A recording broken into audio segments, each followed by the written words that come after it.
Tumbler புட்டு செய்ய 75 gram கெவுரு மாவு எடுத்துக்கிறேங்க. கேழ்வரகு மாவு. இதில் கொஞ்சம் உப்பு, ஏலக்காய் போட்டு புட்டு பதத்துக்கு பிசைஞ்சு வச்சுக்கணும். இந்த மாதிரி கொஞ்சம் கொஞ்சமாக தண்ணி விட்டு பிசைஞ்சு எடுத்துக்கணும். இப்போது இது மாதிரி கட்டி கட்டியாக இருந்துச்சுன்னா மாவு வெந்து வர கொஞ்சம் டைம் ஆகும். அதனால் இதை மிக்சி ஜாரில் போட்டு ஒரு பல்ஸ் விட்டு கொஞ்சம் நைஸாக நம்ம அரைச்சி எடுத்துக்கணும். மிக்சி ஜாரில் அரைச்சி இந்த மாதிரி எடுத்துக்கணும். பாருங்கள், கட்டி இல்லாமல் நல்லா இருக்குது. அதுக்கடுத்தது தேங்காய் வந்து இந்த மாதிரி துருவி எடுத்துக்கணும். ரொம்ப நைஸாக வந்து துருவி எடுத்துக்கணும். இது வந்து 400 கிராம் தேங்காய் எடுத்துருக்கேன். இப்போது டம்ளர் போட்டு எப்படி செய்யலான்னு பார்க்கலாம் வாங்க. இந்த டம்ளரில் தான் நான் செய்ய போகிறேன். டம்ளர் புட்டு செய்ய இந்த டம்ளர் தாங்க எடுத்துருக்கேன்.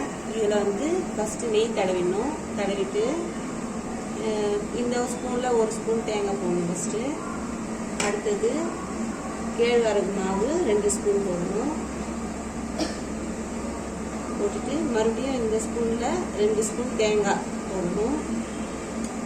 போட்டுட்டு மறுபடியும் கேழ்வரகு மாவு ஒரு டம்ளர் ஒரு ஸ்பூன் போட்டு வச்சுக்கலாம். இது வந்து அழுத்தக்கூடாது, இதை அப்படியே வச்சிடணும்.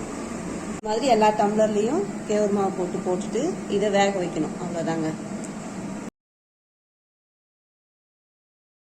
டம்ளர் புட்டு இந்த மாதிரி ஸ்டீல் ஸ்டவ்வில் வேக வச்சு எடுத்துக்கணும். இந்த மாதிரி கவுத்திங்கன்னா புட்டு ரெடி. அவ்வளோதாங்க புட்டு. இப்போ இதில் வந்து நாட்டு சர்க்கரை இல்லைன்னா சாதா சர்க்கரை போட்டு நம்ம சாப்பிட வேண்டியதான். இது பாருங்க, இந்த மாதிரி மேலே தூவிடணும். அவ்வளோதாங்க.